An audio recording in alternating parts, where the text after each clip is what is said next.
Mabodo ko'rishmasak, xayrli kun, xayrli kech va xayrli tun. Ko'rsatuvni bekorga Truman tomoshasi filmiga o'xshatish bilan boshlamadim. Chunki agar yer yuzida xuddi rejissyorlar yaratgandek shunaqa tartibli va mukammal davlat mavjud bo'lganida, u shubhasiz Shvetsariya bo'lardi.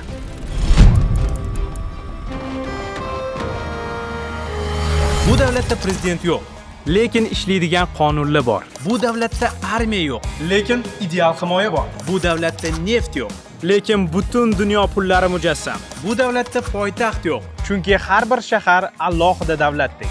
Bu davlatda yagona til yo'q, lekin butun dunyo u haqida gapiradi.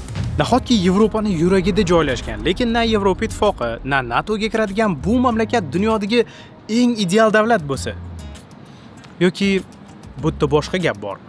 O'yin ko'rsatuvida Shvetsariyani afsonaviy qiyomat tunnellaridan tortib, eng go'zal qishloqlarigacha o'z ko'zimiz bilan ko'ramiz. Asosiy missiya yagona savolga javob topish. Shvetsariya rostdan yerdagi jannatmi?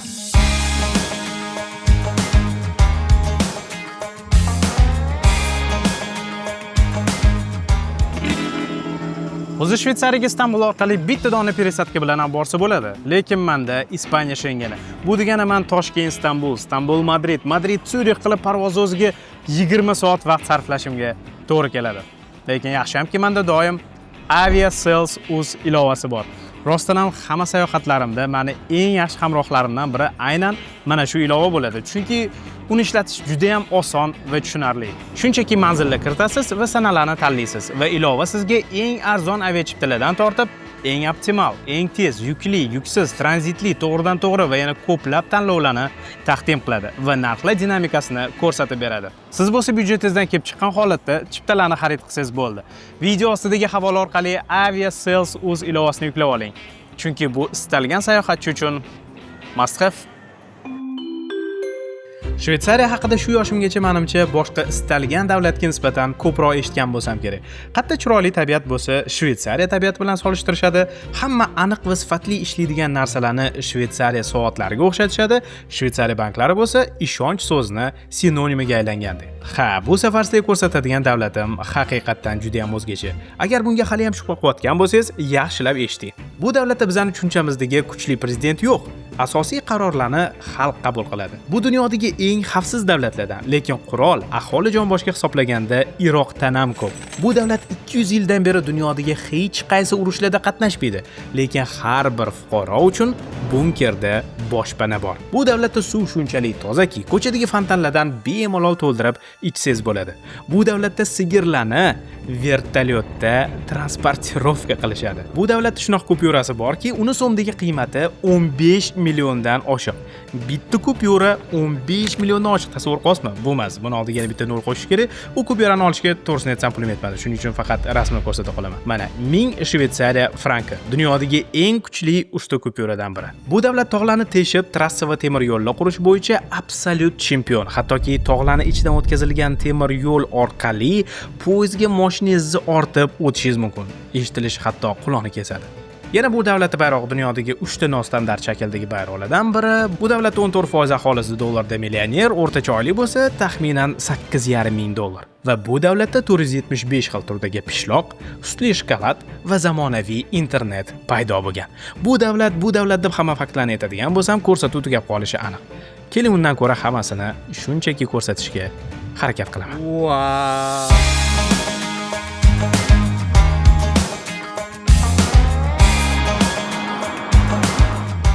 Insonni tabiati, fitrati baribir ham tabiatda xoliydi-yu. Shunaqa. O'sha tabiatda etaloni, tog'liklar, ko'llar, daryolar, tepaliklar, yashillik, o'rmonlar bo'ladimi? Pika Shvetsariya. Bu Abdulaziz, Shvetsariya sayohatimdagi yaqin hamrohim. 40 dan oshiq davlatlarda bo'lib, u nimalarni ko'rmagan deysiz? Shimol yog'dusi, Afrikaning haqiqiy yovvoyi sherlari, Perudagi Machu Picchu, Vinikunko mo'jizalari, afsonaviy Iguasu sharsharasi. Xullas, istalgan sayohatchini dream destinationlari. Abdulaziz aka Shvetsariyaga 2-3 marta kelishingiz, 2-marta kelishingizmi? Yo'q, 4-5. 4-5 marta kelishlari ekan. Xullas, menga Shvetsariyani xudo xolasa kashf etishimga yordam beradilar.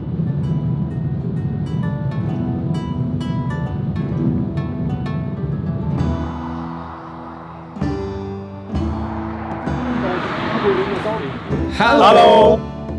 Tushunishingiz uchun mana shu Shvetsariyada uchratishingiz mumkin bo'lgan eng oddiy peyzaj.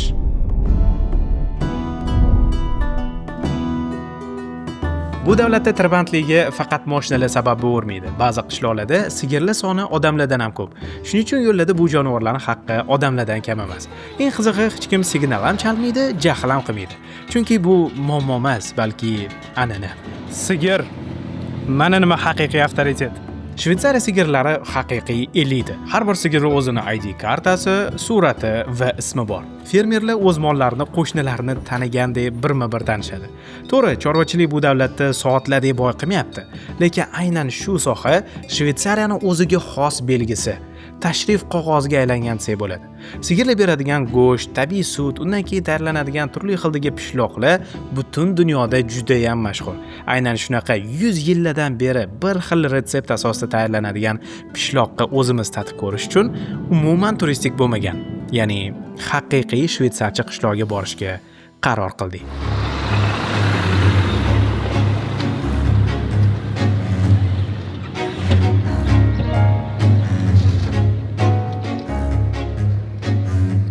Hozir trekking qilamiz tog'ga. Keyin ko'l bor. Qayiqqa o'tirib, narigi betiga o'tib, Shvetsariyadagi eng traditsion an'anaviy sir tayyorlanadigan joyga borib, tatib ko'ramiz, degustatsiya. Chiqib yurishga tayyormisiz?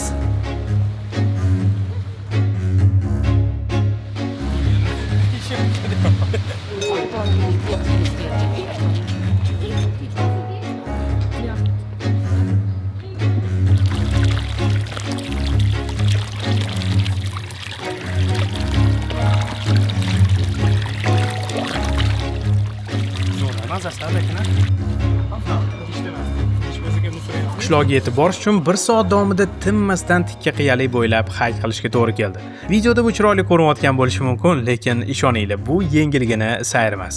Ammo chiqqaningizdan keyingi manzarani ko'rib, yoqqan har bir kaloriyangiz uchun rozi bo'larsiz.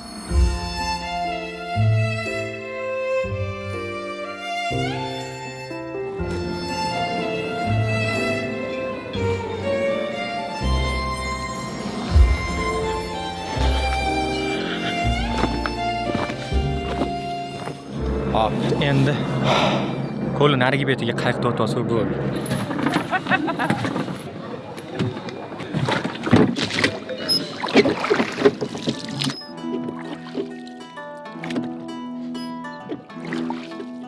Shvetsariyaga ketayotganimni bilgan edim, lekin bunaqa darajadagi go'zallikka tayyor emas edim. Hozir kelyapman, har qadamda to'xtab, har qadamda olib, har qadamda har bir rakursni sizlarga ko'rsatgim kelyapti. O'shaning uchun ham dovdirab qo'yaman, chunki go'zallik juda ham ko'p. O'tkazib borgim kelmayapti-da, tushunasizlar. O'zim ham hali oxirgacha tushunib yetmayapman, qattaligimni.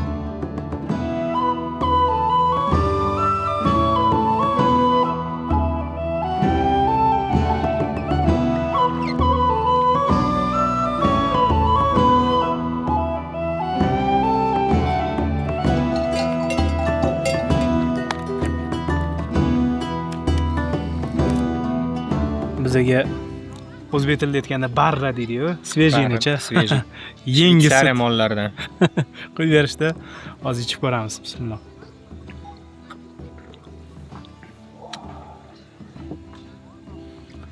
Sut to'g'risi ichavermayman-u, doim, lekin yumshoq ketdi. That's with garlic. That's fresh cheese. Ah, this with garlic? Yeah, it's like mozzarella. Bismillahirrohmanirrohim. Mana. Mana lekin zo'r ekan. Menga o'zi hamma sarimsoqli hamma narsa yoqadi. Sarimsoqli sir bu nimadir yangi narsa. Chaynaganiz sari mazasi chiqar ekan. Ovqat obzor qilishni boshlaymiz ham deyman. Undan keyin. How much approximately one cow costs? Like average? Yeah, 5,000 francs. To'g'ri, arzon emas, lekin Shvetsariya sigirlarining ham suti, ham go'shti juda ham qadrlanadi va super mazali hisoblanadi. Bu yerdagi fermerlarning aytishi bo'yicha dunyodagi hamma sigirlar ham bir vaqt o'zida ham go'shti, ham suti bilan maqtanolmas ekan.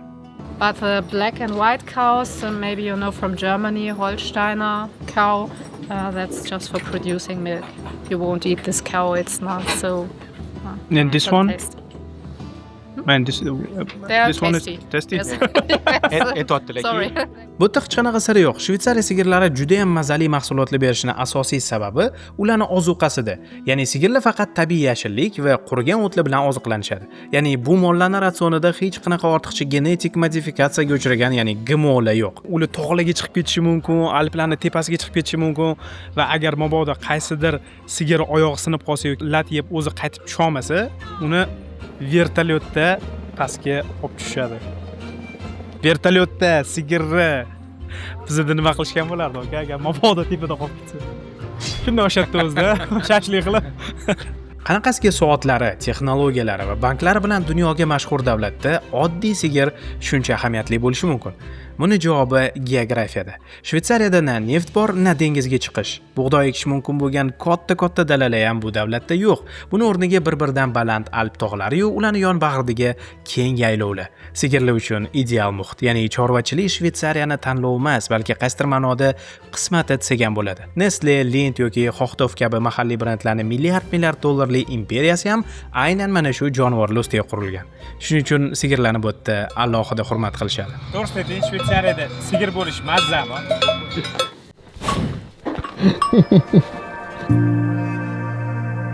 Qanaqa muzlaymi aka suv? Zo'r ekan. Cho'milishlik. Sho'ramsan? Tashlab yuboraymi? Ya hozir emas-a? Syomkalar qolaylik hozir. 2 hours later. Zanjirni boylayman deb o'taman deb lotka orqaroq ketib qoldi. Shpaga tamoch oldi. Pasportimni sirazi olib, oyoq qo'yib qo'ydim aka. Qanaqa boylaymiz zanjirni? Endi bosh farqi yo'q, olasiz diving qilib, sen suv tagidan borib, zanjirni otib olaberaman. Bitta oyog'ingizni qo'ydingiz. Nima qilishni bilmasdan bitta sakrab yubordingiz. Ishoning, butun restoranga bitta shou bo'ldi deymi? Ham telemada kulishdi, lekin bor, tomosha qilishdi. Hali yashayapti. Keyingi vizalarni urish tayyor.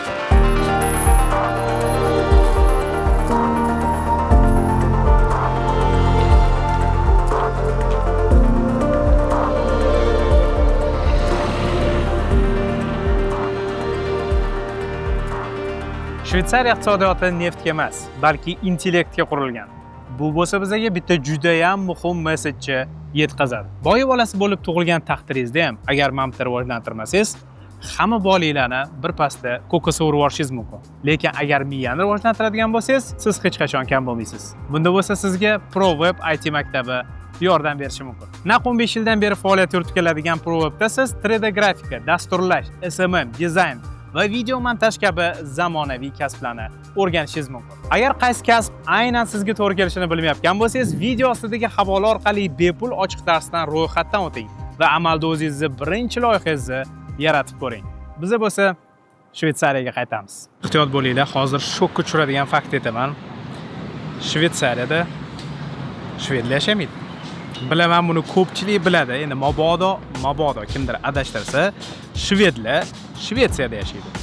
Shveysariyada bo'lsa 4 xil millat vakili istiqomat qiladi. Nemis, fransuz, italyan va retro-roman. Ha, bu aynan 4 xil millat ittifoqidan kelib chiqqan davlat. Misol uchun sharqiy shveysariyalik nemis tilida gapirsa, g'arbiy, ya'ni biza turgan Jeneva shahrida tug'ilgan shveysariyalik bonjour deb fransuz tilida gapiradi. Shimolga borsangiz umuman italiyaliklar mamma mia deb yurgan bo'ladi. Shu sababli davlat tili ham bitta emas, balki rasman 4 ta til hisoblanadi. Nemis, fransuz, italyan va retro-roman. Bunisini o'zim birinchi marta eshitdim. Shuning uchun barcha davlat hujjatlari, konstitutsiya va qonunlar 4 ta tilda yoziladi. Pasport muqovasidan ham buni bilish qiyin emas. Shunaqa ham chiroyli bo'ladimi? Pasport degan yaxshilab qarasangizchi, ichida yuzlab mikrodetallar, Alp manzaralari va mashhur binolardan tortib, faqat ultrabinafsha nur ostida ko'rinadigan yashirin naqshlargacha bor. Barcha ma'lumotlar albatta 4 ta tilda yozilgan. Lekin bu degani Shveysariyaning har bir shahridagi har bir yozuv, belgi va matn 4 ta tilga o'giriladi degani emas. Mana misol uchun Jeneva shahrida yo'l belgilari asosan fransuz, Bernda nemis, mamlakat janubida bo'lsa italyan tilida bo'ladi. Ya'ni har bir shaharning asosiy tili uni tub aholisiga bog'liq. Eng qizig'i, insonlar qanchalik har xil bo'lmasin, ularni doim birlashtirib turadigan juda muhim jihatlar bor. Bu tartib, mas'uliyat, perfeksionizm va sifat. Ya'ni tushunasizlar, bu davlatda har xil tilda gaplashadigan, har xil dinga e'tiqod qiladigan, har xil qadriyatlar va an'analarga ega odamlar yashasa ham, ular bir davlat, Shveysariya bayrog'i ostida birlashgan. Mana shu xilma-xillikni bir so'z bilan ta'riflash mumkinmi? Ha, hatto bu uchun alohida atama bor. Swissness.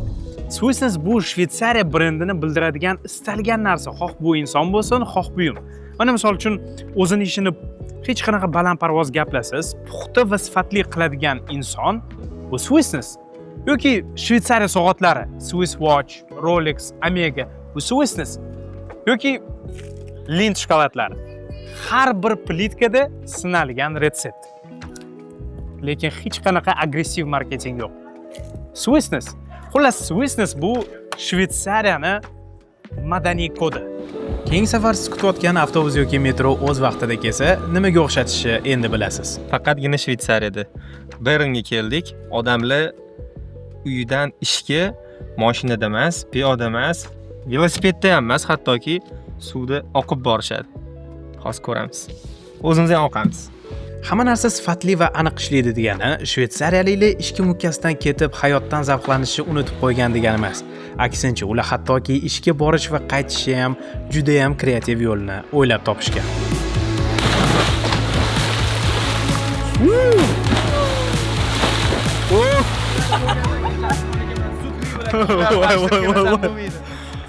No what the?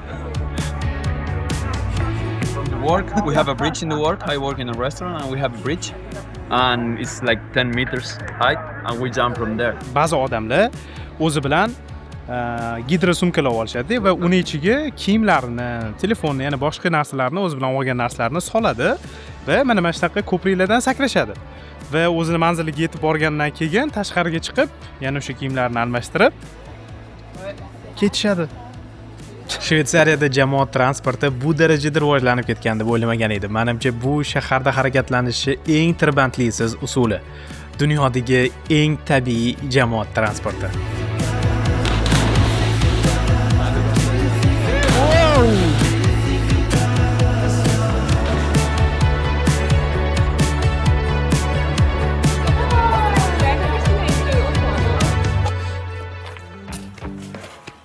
Yagona xavotir olgan narsam bu tapishgan.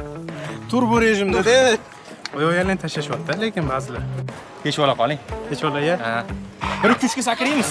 Yo'q, hozir. Yo'q, aka. Chiqqanimdan keyin tuxum beryapman. 1 2 3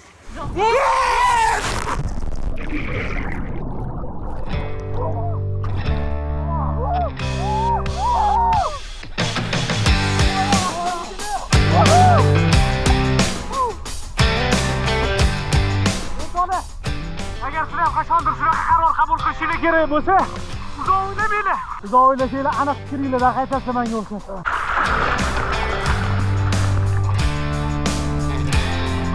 Hayotimdagi eng zo'r qarorlardan biri bo'ldi. Eng qizig'i, mana bunaqa yo'l belgilari ham bor. 500 metrdan keyin chap kelgan.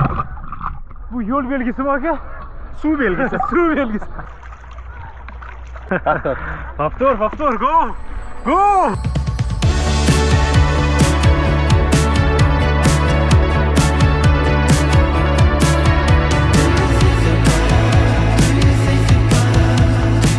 Bu narsani birinchi marta ko'rganimda emotsiyalarim umuman boshqara olmay qoldim. Ichimga sig'imga ketdim. Ichimdan qanaqadir gap, hissiyotli o'tishni boshladi, lekin tushuna olmadim.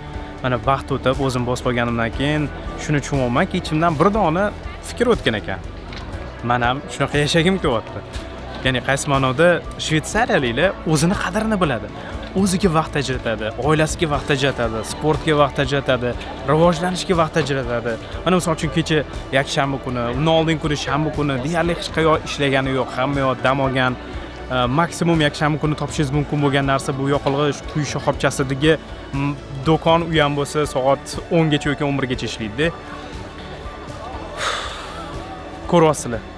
Ishga borib kelishga ham bir ajib kreativ yo'lni topishgan. Ya'ni bu yerda hamma ham ishga borib kelmayapti, ya'ni dam olayotgan, cho'milayotganlar ham bor, lekin shu hayot tarzini ular yo'lga qo'ygani va shunaqa xotirjam yashashayotgani bu juda ham ajoyib. Lekin shvetsariyaliklar uchun tinchlik va xotirjamlik shunchaki lifestyle emas, balki butun boshli millatda asosiy g'oyasi. Shvetsariya birinchi va ikkinchi jahon urushida qatnashmagan juda ham kam sonli davlatlardan biri. Tasavvur qilishingiz uchun 210 yildan beri o'z neytralligini saqlab turibdi. Yevropaning yuragida joylashgan bo'lsa ham na NATOga, na Yevropa ittifoqi tarkibiga kiradi. Shvetsariya neytraliteti 1815-yilda Vena kongressida rasman tan olingan. O'shandan beri mamlakat hech qaysi harbiy ittifoqlarga ham, urushlarga ham aralashmaydi. Aynan shu sababli BMT va boshqa xalqaro tashkilotlar shtab-kvartiralari neytral hisoblangan Shvetsariya hududida joylashgan. Lekin birgina imzolangan qog'oz bilan ish bitmasligi aniq edi. Shvetsariyaning geografiya bilan juda ham omad kelgan. Topografik xaritaga qaraydigan bo'lsangiz, hammasi tushunarli bo'ladi. Shvetsariya hududining 60% dan ko'p qismi Alp tog'laridan iborat. Bu davlat xuddi ulkan toshli qal'aga o'xshaydi, ya'ni tabiatda o'zi Shvetsariyani himoyasiga olgandek. Hech qaysi aqli bor qo'mondon boshchiligidagi armiya bunaqa qiyin landshaftga bostirib kirishga jazm qilmaydi. Lekin 20-asr odamzod uchun vayronkor harbiy samolyotlar, kimyoviy va yadroviy qurol kabi yangi xavflarni taqdim qildi. Va endi bahaybat Alp tog'larini o'zi himoya uchun yetarli emas edi. Shundan keyin shvetsariyaliklar yanada chuqurlashdi. Bu safar tom ma'noda, ya'ni yer ostiga bunkerlar va boshpana uchun tunnellar tizimi yaratishdi. Ozginadan keyin sizlarni haqiqiy eksklyuziv kadrlar, haqiqiy eksklyuziv kontent ma'lumot kutibdi. Xudo xolasa, agar hammasi o'xshasa, biz bu narsani 2 hafta oldin kelishib, gaplashib, suratga olish uchun ruxsatlarni olib qo'yganmiz. Xudo xolasa vaqtida yetsa bo'ldi.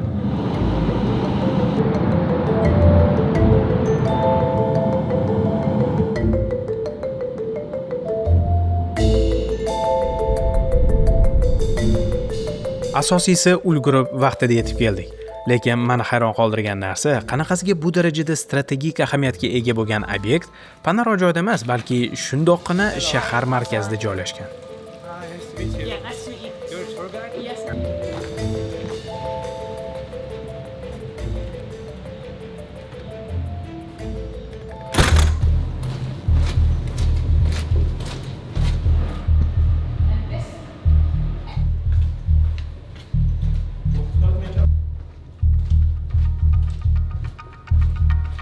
Tushunishingiz uchun biz hozir tushayotgan bunker 7 ta qavatdan iborat.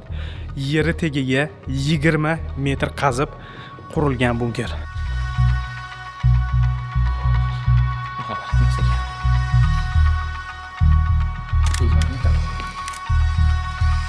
Mana shu bunkerni orasidagi eshiklari va bu juda ham qalin va og'ir.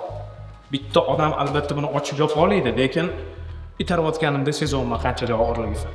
Bunkerdagi birinchi 10 daqiqada kelgan asosiy taassurot bu, demak shvetsariyaliklar har doim eng yomoniga tayyor turishgan. Orqamda turgan filtrlar agar mabodo yadroviy qurol yoki atom bombasi ishlatilsa, radiatsiya tarqagandan keyin havoni tozalab beradigan filtrlar. Ya'ni bunkerda turuvchilar baribir yadroviy qurol tushadimi, kimyoviy qurol tushadimi, baribir toza havodan nafas olishi uchun.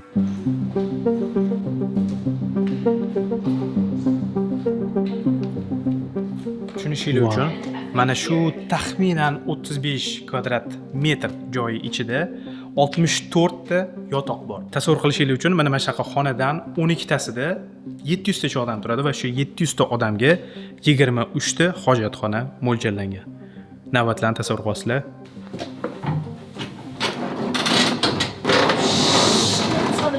It's so loud. Ikkita odam joylashib olishiga shuncha shovqin chiqyapti. 64 ta odam tasavvur qilasizlar. Ya'ni oldida xuddi shunaqa xonadan 12 ta, kimdir bolasi bilan, kimdir panikada, kimdir yana nimadir, kimdir hurrayotgan. Ya'ni tushunasizlar, bunaqa holatda komfort unutiladi. Birinchi o'ringa hayot va mamot masalasi chiqadi. Haqiqiy kalmar o'yini bo'ladi. Then you can also take a look into the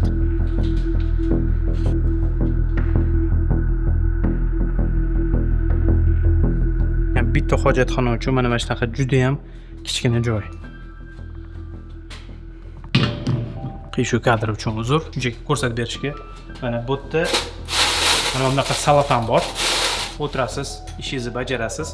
Bajarib bo'lganingizdan keyin bu salafanni o'zingiz bilan olib ketmaysiz. ustiga turpot tashlab qo'yasiz. Chunki salafan to'lishi kerak. Agar har bitta salafanni alishtiraversa, bu ekologiya va hokazo va u to'lmasdan tashlashingiz, o'shanga to'lgandan keyingina buni salafanni olib, sizlarga ko'rsataman. Mana bu qutilarni, konteynerlarni ichiga tashlashadi va konteyner to'lgandan keyin uni tashqariga maxsus yo'l orqali olib chiqib ketishadi.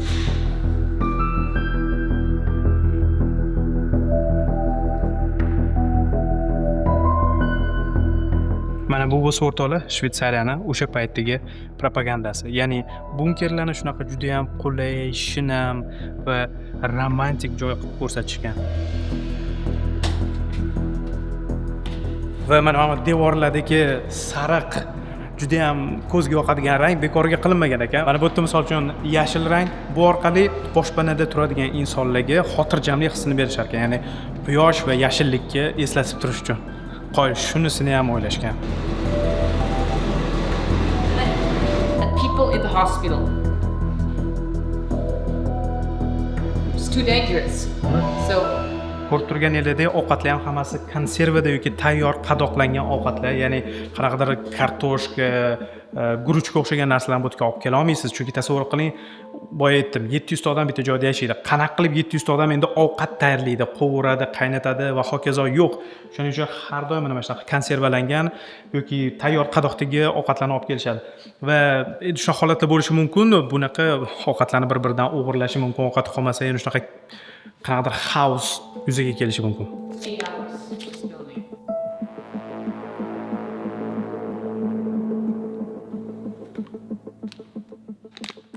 Endi sizlarda savol tug'ilishi mumkin, bunaqa bunkerlarda qancha yashash mumkin, qancha hayot kechirish mumkin? Bu bunkerlar odatda 2 hafta jon saqlash uchun mo'ljallangan. Ya'ni undan keyin na elektr toki, na suv ta'minoti. Ya'ni tushunasizlar, bu boshpana o'zini nomi bilan boshpana, ya'ni sizga faqat yotoq beradi, hojatxona beradi, hattoki dush yo'q. Chunki 2 haftaning ichida sizga dush prioritetda emas. Bu yerda tirik qolish muhimroq. Va ovqatlarni ham siz o'zingiz bilan olib kelasiz. Va ular 2 haftadan keyin tugagandan keyin bunkerdan chiqishga to'g'ri keladi. Mana qaranglar, bir qarashda bu oddiy platformaga o'xshaydi, lekin aslida bu juda ham katta lift. Aytganimdek, bunker 7 qavatdan iborat va har bitta qavatning orasida transportirovkani qulay va oson qilish uchun mana shu lift o'ylab topilgan. Urush paytida mana shu orqamda turgan mashinalar yurayotgan tunnellar insonlar uchun boshpanaga aylantirishadi. Ya'ni tushunasiz, bunker yer tagidagi eng pastki qavati aslida avtomobil yuradigan tunnel. Ya qanaqasiga bunker 7-qavatdan kirding-ku, qanaqa qilib 7-qavatdan 1-qavat, 1-qavatdan 1-qavat bo'lishi mumkin degan savol yangrashi aniq. Lekin esimizdan chiqarishimiz kerak emas. Shvetsariya tepali va pastlikda joylashgan. Tog'icha qurilgan 7 qavatli binoni tasavvur qiling. Biz o'shani tepasidan kirib, eng pastiga tushdik va binoni eng birinchi qavati avtomobillar uchun tunnel. 1200 metr keladigan tunnelni ikkita tarafini katta betonli eshik bilan yopib, mana bu yerda boshpana qilishadi va bu boshpana shu darajada germetik bo'ladiki, undan na bir zarra o'tadi, na bir havo, to'liq germetizatsiya. Eshikni ochib ko'rsataman, mashinalar o'tayotganini ko'rishingiz mumkin.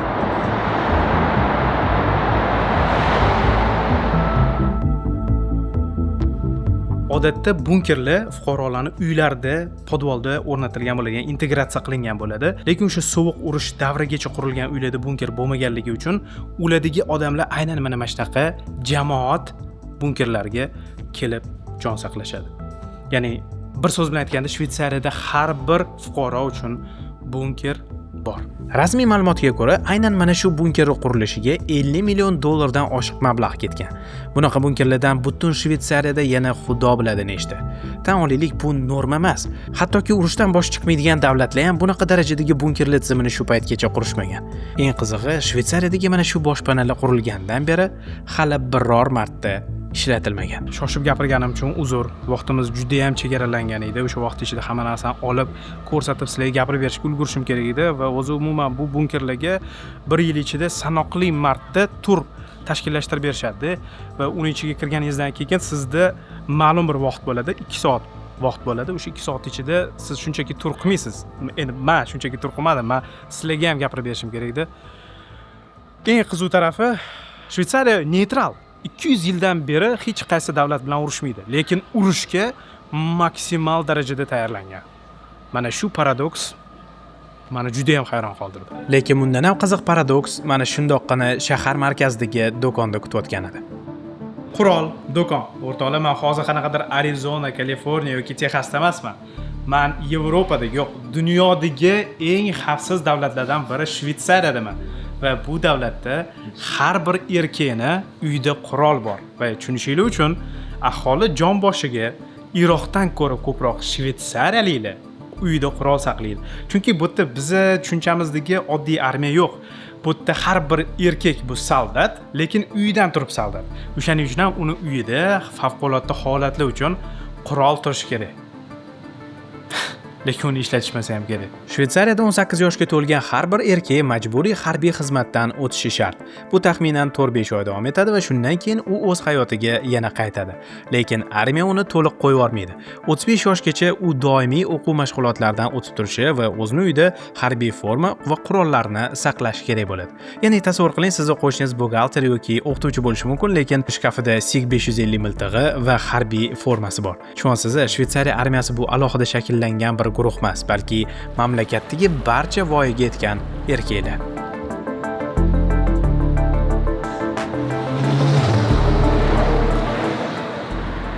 Bitta narsamizni to'g'ri tushunib olishimiz kerak. Shveysariyaning neytraliteti bu taraf tanlamaslik degani emas, balki agar kerak bo'lsa, ikkita tarafni ham tanlash degani. Mana misol uchun 2-jahon urushida Shveysariya qatnashmasdan rasman neytral qolgani bilan u o'zini temir yo'llardan nemislar foydalanishga qo'yib bergan. Lekin boshqa tarafdan men hozir turgan Bern shahrida Amerikaning eng katta razvedka tizimini joylashtirgan va bu yerdan turib o'sha CRU agentlari Gitler rejalari va hujum qilish taktikalarini o'rganishgan va u haqida ma'lumotlar yig'ishgan. Ya'ni tushunasiz, ikkita tarafga ham o'ynash. Bir qarashda bu 200lamachilikdek tuyulishi mumkin, to'g'ri, lekin bu orqali Shveysariya o'zining mamlakati va aholisi xavfsizligini ta'minlab bergan. Aynan shuning uchun ham biz bu mantiqqa yaxshi yoki yomon deya olmaymiz. Balki bu urush, janjal va siyosiy o'yinlarga to'la dunyoda aynan Shveysariya tanlagan yo'l eng to'g'risidir. Chunki bu davlatda tinchlik shunchaki siyosiy pozitsiya emas, balki jamiyatda asosiy tamoyili. Buni eshikdan tashqariga chiqishingiz bilan o'zingiz his qilasiz.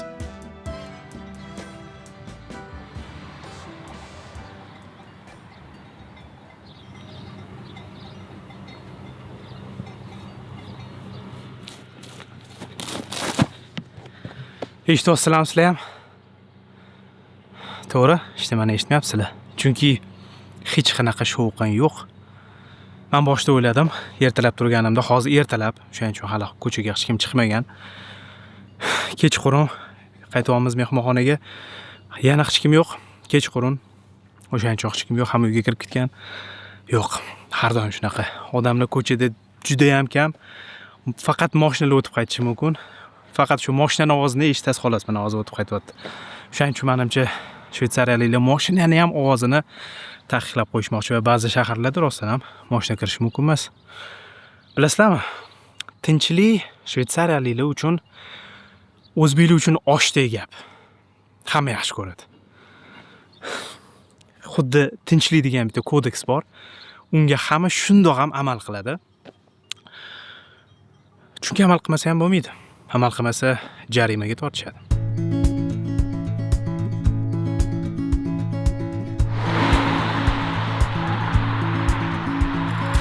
Wish that I could stay. Wish for this moment to never go away. But it's all in my mind. And though I know that there is nothing to find, you're a beautiful sight in the summer night. Yashillik, sokinlik, o'zini kichkina xo'jaligi bo'lgan shinamgina uy. Millionlab insonlar uchun bu shunchaki internetdagi chiroyli rasm, ushalmas orzu. Shveysariyaliklar uchun bo'lsa shunchaki deraza ortidagi manzara. Bu yerdagi hayot qanchalik sokinligini tushunishinglar uchun hozir kamerani ko'chaga qarataman va hech qanaqa musiqasiz shunchaki o'zini inter shumi bilan bitta eshitib ko'rasizlar.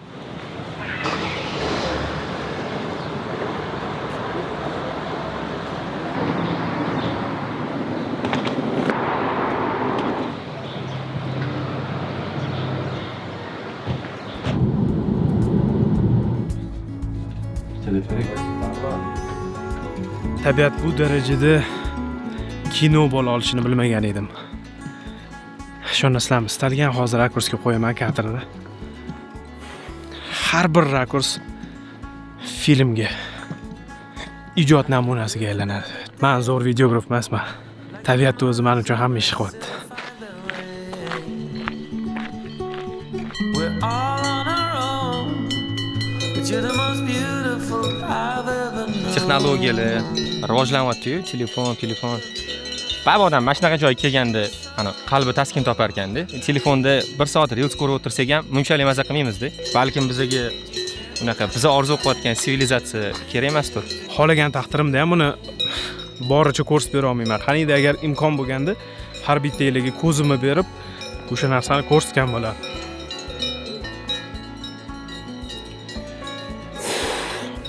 Bu joy meni go'zalligi bilan yengdi. Ko'rib turganingizdek, hatto hissiyotlarimni ichimda ushlab turaman.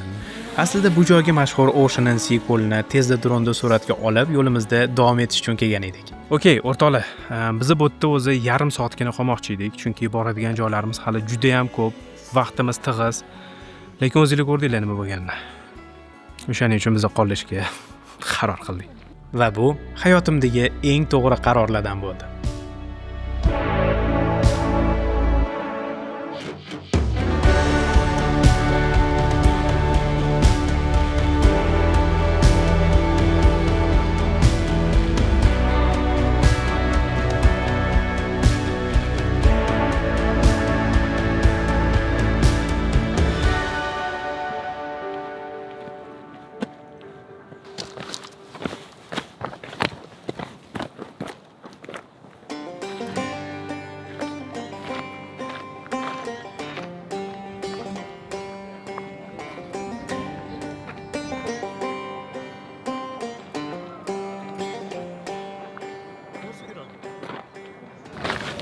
Nechta sakraydi? 6 ta. Katta baho beryapsiz. 3 tadan kam emas, xudo xolasa. Xo'sh. 1 bo'lsa? 1 2 3 4 5 6. Okey.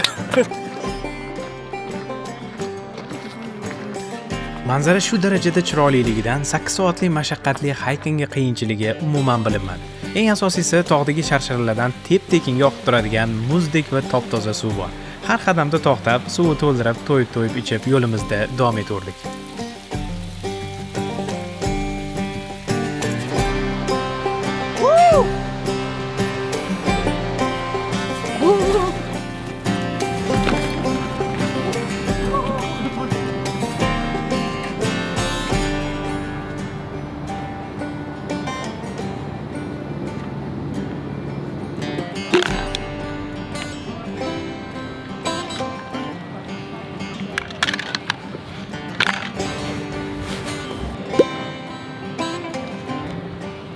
Yo'lda marokashli yigitni uchratib qoldik. Shu paytgacha 30 dan ortiq davlatlarda bo'lgan ekan va Shvetsariyaga kelishini asosiy sababi mana shu joyda hiking qilish ekan. Tasavvur qilasizmi, insonlar Shvetsariyaga bitta shu joy uchun 1000 kilometrlab yo'l bosib kelishyapti. Okay, let's say if you have to put Switzerland in the ranking.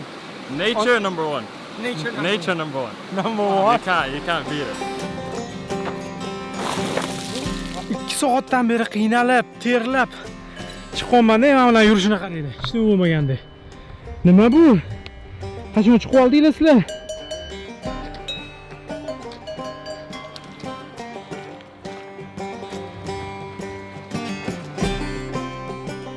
Three months. 3 months. So this is Esther. Esther. What a nice name. Thank you. 3 oylik chaqalog'i bilan shunaqa qiyin joyga mana bizdagi zabardast 20-30 yoshli erkak kishilar o'zi zo'rg'a hike qiladigan joyga chiqishyapti o'rtoqlar. Bu bizga qanaqadir mesej berish kerak deb o'ylayman.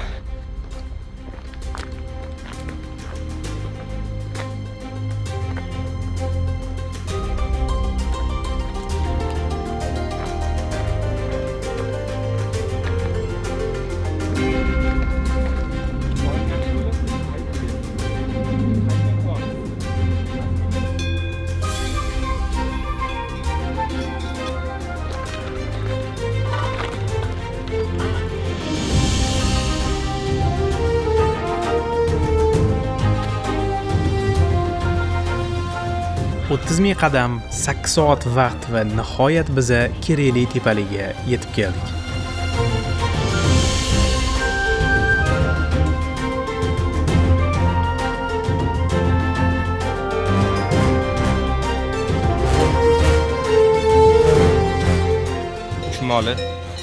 Chumolni atrofiga ruchkada chizishadi. O'sha kurukdan chiqib ketmaydi. Lekin dunyo katta.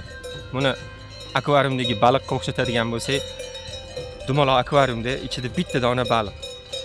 O'sha meni dunyoyim deb o'ylaydi-da. Okean borligini bilmaydi-da u. Bizda ham ko'pchilik imkoni bo'lib turib, sharoiti bo'lib turib, shu akvarium ichida yashayapti deb o'ylaydi. Akvarium ichida yashayvermasdan okeanga chiqish kerak. Haqiqatan ko'pchiligimiz akvariumdagi baliqqa o'xshaymiz. Hayotimizdagi juda ko'p qarorlarda odamlarning fikriga qarab qolamiz. Miyamizda o'zimizga o'zimiz sun'iy chegaralar qo'yishni boshlaymiz. Lekin Shvetsariyadagi kabi kuchli jamiyat qurish uchun har bir inson mustaqil ravishda qaror qabul qilishni o'rganishi kerak. Shvetsariyada hayron qoldiradigan narsalar juda ham ko'p, lekin meni haqiqatan shokka tushirgan narsa bu bevosita, ya'ni to'g'ridan-to'g'ri demokratiya bo'ldi. Ya'ni qaranglar, O'zbekistonda har 5 yilda bir marta deputatlar saylovida biz qatnashamiz, to'g'rimi? Shu deputatni saylaymiz. O'sha deputat parlamentda xalq foydasiga qanaqadir qaror qabul qilishda yordam bersin degan umidda. Ya'ni bizda va bizga o'xshagan ko'plab mamlakatlarda bu narsa deputat orqali qilinadi. Lekin Shvetsariyada har bir fuqaro qonunchilikka shaxsan o'zi o'zgartirish kiritishda qatnashadi. Ya'ni majoziy ma'noda Shvetsariyada har bir fuqaro bu deputat. Eng qizig'i bularning hammasini shvetsariyaliklar uydan chiqmasdan qiladi. O'rtacha 1 yilda 4 marta ularning uyiga referendum xati keladi va unda qonunchilikda ko'tarilayotgan barcha masalalar yozilgan bo'ladi. Fuqaroning vazifasi yaxshilab tanishib chiqib, ha yoki yo'q uchun ovoz berish. Lekin referendumda ko'tariladigan ba'zi masalalar ajoyib, kulgili, ba'zida g'alati ko'rinishi mumkin. Mana misol uchun bir marta yakshanba kuni mashina yurishni to'liq taqiqlab qo'yish taklif qilishgan. Nimaga? Chunki yakshanba kuni shvetsariyaliklar uchun tinchlik kuni. Yoki sigir shoxini kesmagan fermerlarga subsidiya ajratish masalasi ko'rib chiqilgan. Chunki shoxsiz sigir o'zini yomon his qilar ekan. O'zi umuman Shvetsariyada hayvonlarga juda ham g'amxo'r insonlar. Buni yana bitta narsadan bilishingiz mumkin, bir marta referendumda hayvonlar uchun advokat yollash masalasi ko'tarilgan. Shvetsariyada deyarli 9 million aholi istiqomat qiladi va u 26 ta kantonga bo'lingan. Kanton bu xuddi Amerikadagi shtatga o'xshaydi. Chunki mana har bitta shtatda o'zining meri va qonun qoidalari bor. Bu ham xuddi shunaqa, lekin kantonlar undan ham mustaqilroq. Tasavvur qilishingiz uchun har bir kantonning o'zining alohida konstitutsiyasi va parlamenti bor. Ya'ni sodda qilib aytadigan bo'lsak, kanton bu alohida bir davlatdek gapda. Ya'ni majoziy ma'noda Shvetsariya 26 ta davlatchadan iborat. Qonun qabul qilinishi uchun aholini ham, kantonlarni ham yarmidan ko'pi ha degan bo'lishi kerak. Misol uchun aholini 55% ha deb turgan bo'lsa-yu, lekin kantonlarning bor yo'g'i 10 tasi qonunni quvvatlagan bo'lsa, u qonun qabul qilinmaydi. Chunki 16 ta kanton qarshi chiqqan. Ya'ni Shvetsariyada biror qonun ishga tushishi uchun 2 marta ha kerak. Bu narsa aholi soni kam bo'lgan kantonlarning ham ovozi eshitilishi uchun qilingan. Haqiqiy bevosita demokratiya. Va sizdan chiqarmang, bularning hammasini fuqarolar uydan chiqmasdan turib amalga oshirishadi. Yagona istisno mana shu men turgan joy, aynan mana shu qishloqda referendum xuddi o'sha eski zamonlarga o'xshab xalq yig'ini ko'rinishida o'tkaziladi. Mana shu orqamda turgan maydonga mashtiga hamma qishloqdagi aholi yig'ilib, qo'l ko'tarib ovoz berishadi va qo'llarni sanashmaydi. Shunchaki qancha odam ko'tarayotganini taxminan ko'z bilan chamalab hisoblashadi. Bu narsaga ishonish qiyin, lekin Appenzell qishlog'ida to'g'ridan-to'g'ri demokratiyani o'sha eng qadimiy uslubi hali ham saqlanib qolgan. Ya'ni Shvetsariyada odamlar qoidalarga rioya qilishmaydi, balki qoidalarni o'rnatishadi.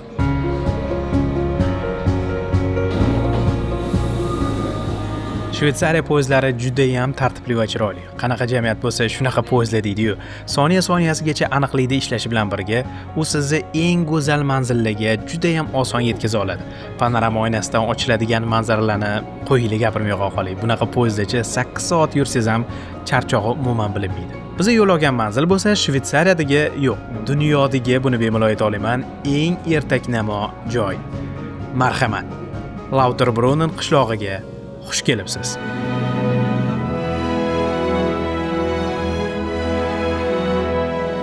qoyalar, daraxtlar, yaylovlar, undagi juda ham shinam uychalar, xuddi hamma narsa qaysidir ertak uchun chizilganga o'xshaydi. Ya'ni bu qishloqchani paradoksi ham shunda. U haddan tashqari mukammal ko'rinadi. Qanaqa qilib atrofdagi hamma narsa o'zgarib ketayotgan bu dunyoda Lauterbrunnen o'z qiyofasini saqlab qolishga erishgan. Ha, shvetsariyaliklarni mana shu xislatiga qoyil qolmasdan iloji yo'q. Endi sizlarga yangi o'rgangan narsamni ko'rsataman.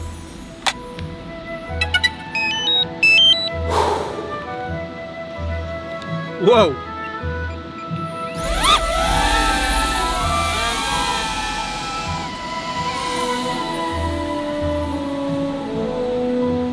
Agar bora olsam aka, ishoning, yomon narsa bo'ladi. Ozgina qoldi. Boz zapis qani. Wow! Voy. Oh my god. Wow! Ben chiqqim kelmayapti, boru bu yerda. Hech kim kelmayapti buni. Okey, duo qilib turing. Amin.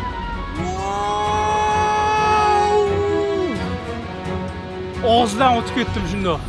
Oy, hayotimda bunaqa kadr olaman deb o'ylamadim. 1 2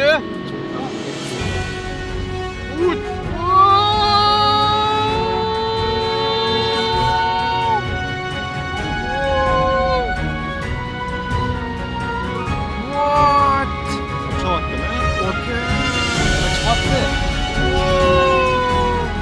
Bu hayotimda olgan eng zo'r emotsiyalardan biri bo'ldi. O'zimni rostdan qushdek his qildim. Tasavvur qiling, bu Shvetsariyaning norasmiy ramziga aylangan juda ham mashhur sharshara va men uni shundoqqina oldidan real time o'z ko'zlarim bilan ko'rgandek bo'lib, sharsharadan oqib tushayotgan suv bilan birga pastga free falling qildim. Umuman gap bilan yetkazish qiyin bo'lgan hissiyot. Yotdim.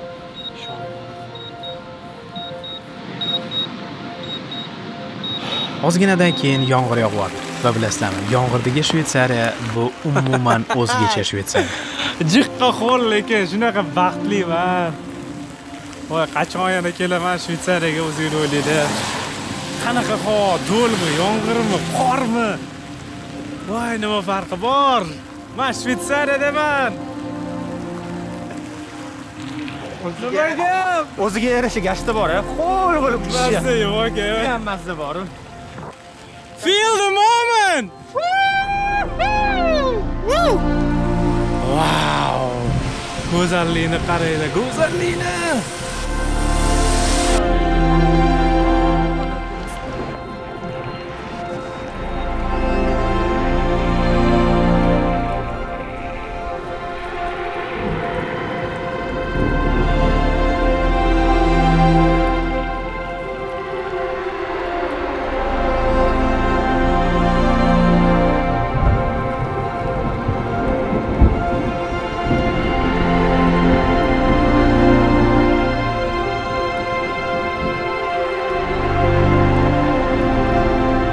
Shvetsariya bankida ishonchli degan iborani menimcha siz ham eshitgan bo'lsangiz kerak va bekorga emas. Chunki bu yerdagi banklar dunyodagi eng xavfsiz va sirli banklardan hisoblangan. Va bu yerda muhim qo'shimcha gan. Chunki hozir vaziyat ozgina o'zgargan. Chunki mana tasavvur qilib ko'ring, siz bankka katta miqdordagi pul olib kelasiz, aytaylik $10 million olib kelasizda, lekin sizdan na ismingizni so'rashyapti, na pullarni qayerdan olganingizni so'rashyapti va banklar buni na hukumatga ketyapti, na politsiyaga ketyapti, na soliq inspeksiyalariga ketyapti. Ya'ni to'liq anonimlik. Bu hech qanaqa erta emas. 20-asrda Shvetsariya banklari xuddi shunaqa ishlashgan. Qaysidir ma'noda Shvetsariya bu darknetga aylanib qolganda. Mana hozirgi paytga kelib bank siri to'laligicha o'lgan deyishimiz mumkin. Lekin kuchli kapitalizatsiya, barqaror iqtisodiyot va ishonchli mamlakat imiji shakllangani uchun Shvetsariya banklari haligacha dunyodagi eng top darajadagi banklar ro'yxatiga kiradi. Sirli hisob raqamlar davri o'tgan bo'lsa ham, banklar haligacha Shvetsariya iqtisodiyotining eng asosiy ustunlaridan hisoblanadi. O'zi bu davlat ekonomikasi xuddi aysbergga o'xshaydi. Bir qarashda uni faqat uchigina ko'rinadi. Lekin bilamizki, aysberg tubi uni ko'rinadigan qismidan har doim katta. Misol uchun 2024-yilda Shvetsariya butun dunyoga $32 milliard soat eksport qilgan. Bu butun boshli Islandiya davlatining iqtisodiyoti degani. Lekin bilasizmi nima? Shvetsariyani iqtisodiyoti faqatgina soat, shokolad va pishloqdan iborat emas. U ancha aqlli tuzilgan. Iceberg tubida bo'lsa kimyo va farmatsevtika industriyasi, yuqori texnologik mashinasozlik va butun dunyoga sotiladigan juda ham qimmatbaho patentlar yotibdi. Birgina Novartis va Roche kompaniyalarining o'zi butun dunyoga o'nlab milliard dollarlik dori-darmonlar sotadi. Yevropadagi zavodlarning yarmi bo'lsa aynan shvetsarcha stanoklarda ishlaydi. Birgina patentni narxi bo'lsa butun boshli zavoddan qimmat bo'lishi mumkin. O'zi Shvetsariya aholi jon boshiga eng ko'p patent olish bo'yicha jahon chempioni. Ya'ni bu davlatda bizni eng ko'p unikal g'oyalar tug'iladigan makon deb atasak bo'ladi. Ya'ni tushunasiz, davlat rivojlanishi uchun dengizga chiqish va neft bo'lishi shart emas ekan.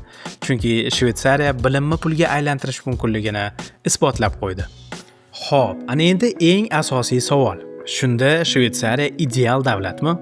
Bu savolga javob berish oson emas, chunki istalgan narsaga lup ostida qarashni boshlashingiz bilan kirlari ko'rinishi boshlaydi.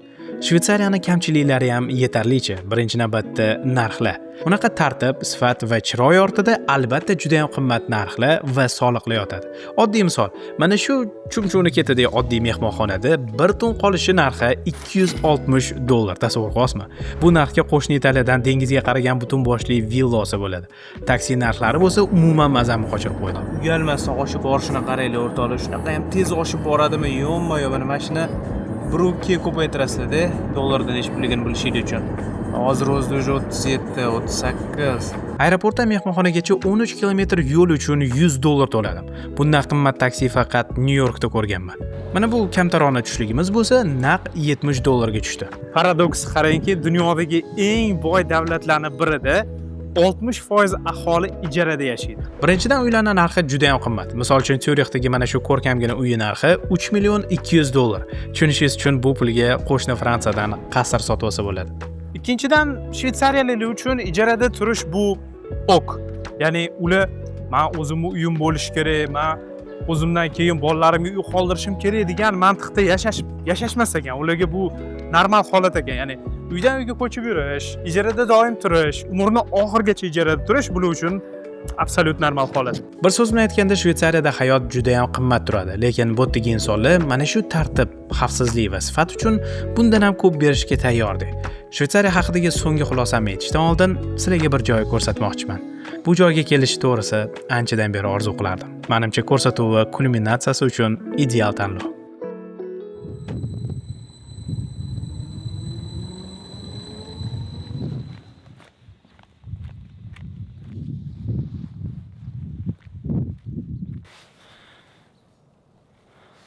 Eshityapsizlarmi?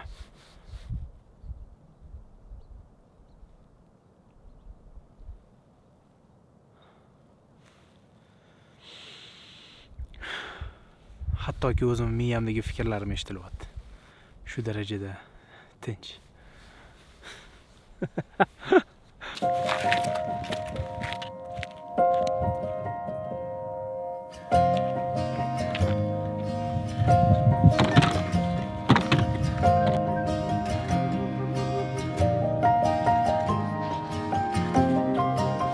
Shvetsariyaning eng mashhur ramzlaridan biri bo'lgan Matterhorn tog'ini ko'rishga chiqdik. Lekin bulutlarning rejasi boshqacharoq bo'lgan ekan. Yaxshi ham palatka olgan edik, shu ko'lni oldida tunab qolib, tog'ga bulutsiz manzara ochilishini kutishga qaror qildik. Germaniyalik Niko bo'lsa bizga palatkalarimizni o'rnatishda yordam berdi.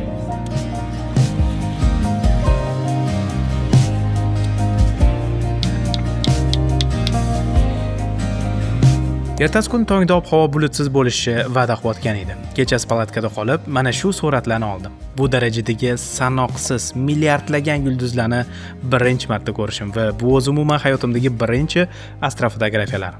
Jiddiy tanqid qilmaysiz degan umiddaman. Nihoyat tongga yaqin Matterhorn cho'qqisi ko'rina boshladi. Va men dron uchirishga qaror qildim.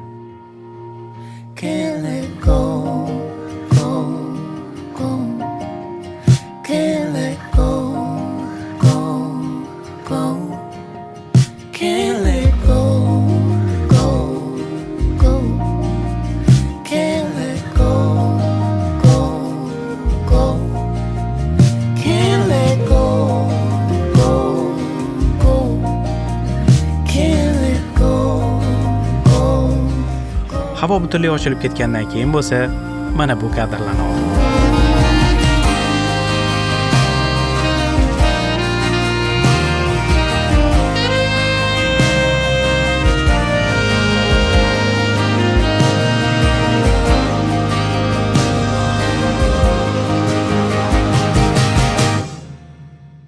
Na prezidenti, na doimiy armiyasi, na poytaxti bor davlatga keldim, lekin hamma narsa o'z joy-joyida soat 0 biladidek aniq ishlayapti. Ya'ni bu bilan biz ham Shvetsariyadagi bo'lishimiz kerak demoqchi emasman. Ko'rib turibmiz, Shvetsariyaning ham baribir o'ziga yarasha kamchiliklari bor. Shunchaki aytmoqchi bo'lganim, balki agar bitta davlat shunaqa tartibni yo'lga qo'ya olgan bo'lsa, biz ham bundan qanaqadir foydali jihatlarni, qanaqadir yaxshi tomonini olishimiz mumkindir. O'zi bu safar yana bir narsaga amin bo'ldim. Sayohat bu faqat go'zal peyzajlar degani emas ekan. Bu odam o'zini qaytadan kashf qilishi degan ekan, chunki safarda vaqt umuman boshqacha o'tadi. Bir kun xuddi bir haftadek, bir hafta xuddi bir oydek o'tadi. Sayohatda oladigan yangi emotsiyalaringiz, tanishadigan yangi insonlaringiz, hidlar, taomlar, eng mayda detallar, suhbatlar hammasi sizni o'zgartiradi. Mana misol uchun, men hech qachon Bern shahrida odamlar avtobus o'rniga suvga sakrab, oqim bo'ylab uyga yetib olishini hech qachon unuta olmasam kerak. Ya'ni bu narsa meni dunyoqarashimni kengaytirdi. Hayotga yengilroq qarash kerakligini o'rgatdi.